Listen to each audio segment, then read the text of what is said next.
வணக்கம். உங்களால தரையில அமர முடியலையா? அமர்ந்தாலும் எழுந்திருக்கிறதுக்கு கஷ்டமா இருக்கா? நடக்கும்போது காலுக்கு பின்னாடி இருக்கிற நரம்பு உங்களுக்கு இழுக்கிற மாதிரியான ஒரு ஃபீலிங் இருக்கா? அதனால் அந்த வலியினால அவஸ்தைப்படுறீங்களா? உங்களுக்கான சூப்பரான ஆசனா தான் இன்னைக்கு நாம பார்க்க போகிறது. 100 டேஸ் சேலஞ்சில் இன்னைக்கு நாம பார்க்க போற 10வது நாள் ஆசனா பர்வதாசனா. பர்வதாசனம், பர்வதம்னா மலை, உடம்ப மலை போல குவிச்சு செய்யக்கூடிய ஆசனா அப்படின்றதுனால இதுக்கு பர்வதாசனா அப்படின்னு பேரு. இந்த ஆசனா பண்றதுனால மெயினா என்ன பெனிஃபிட், என்ன பலன் கிடைக்கும் அப்படின்னு பாத்தீங்க அப்படின்னா, நம்ம உடம்புக்கு பின்னாடி சயாட்டிகா அப்படின்னு நரம்பு நம்மளுடைய இடுப்புல இருந்து கால் பாதம் வரைக்கும் இருக்கு. அந்த சயாட்டிகா நரம்பை நல்லா ஃபிளெக்சிபிள் பண்ணி நம்ம உடம்புக்கே ஒரு ஃபிளெக்சிபிள் தன்மையை கொடுக்கக்கூடியதுதான் இந்த ஆசனம்.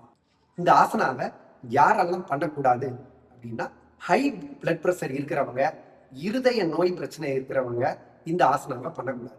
அதோட முதுகு, இடுப்பு, கழுத்து இந்த இடத்துல அதிகப்படியான வலி இருக்கிறவங்களும் பண்ணக்கூடாது. நீங்க எல்லாருமே இதை சரி பண்றதுக்கு பண்ணலாம். ஒரு யோகா குருவோட மேற்பார்வையில நீங்க இதை பண்ணலாம். மற்றபடி நான் ஆரோக்கியமா இருக்கேன், என்னால முடியும் அப்படின்றவங்க எல்லாருமே இதை பண்ணலாம். இந்த ஆசனா எப்படி பண்ணலாம் அப்படின்றத பார்க்கலாமா? முதல்ல கால் இரண்டையும் ஒரு அடி அகலத்துல வச்சுட்டு கையும் காலும் அதே அகலத்துல இருக்கிற மாதிரி வச்சுக்கணும். கால் பாதம் ஆரம்பத்துல உங்களுக்கு தூக்குற மாதிரி இருந்தாங்க.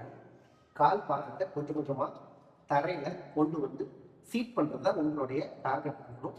முட்டி எல்லாமே கொண்டும் மடங்கு முடிஞ்ச வரைக்கும் ஷோல்டர்ல அழுத்து கொடுத்து உள்ள கொண்டு வரணும். நெக்கில அழுத்த கொடுத்து. இதுதான் பர்வத ஆசனா அப்படின்னு சொல்றது. இந்த ஆசனாவை உங்களுக்கு செய்யறதுக்கு கடினமா இருக்கா? இதை எப்படி எளிமையா செய்யறது அப்படின்றதுக்கு நீங்க எனக்கு தம்ஸ் அப் ஈஸி அப்படின்னு சொல்லி கமெண்ட் பண்ணுங்க. அதை எப்படி எளிமையா பண்றது அப்படின்றத நான் உங்களுக்கு டிஎம் பண்றேன். தேங்க்யூ.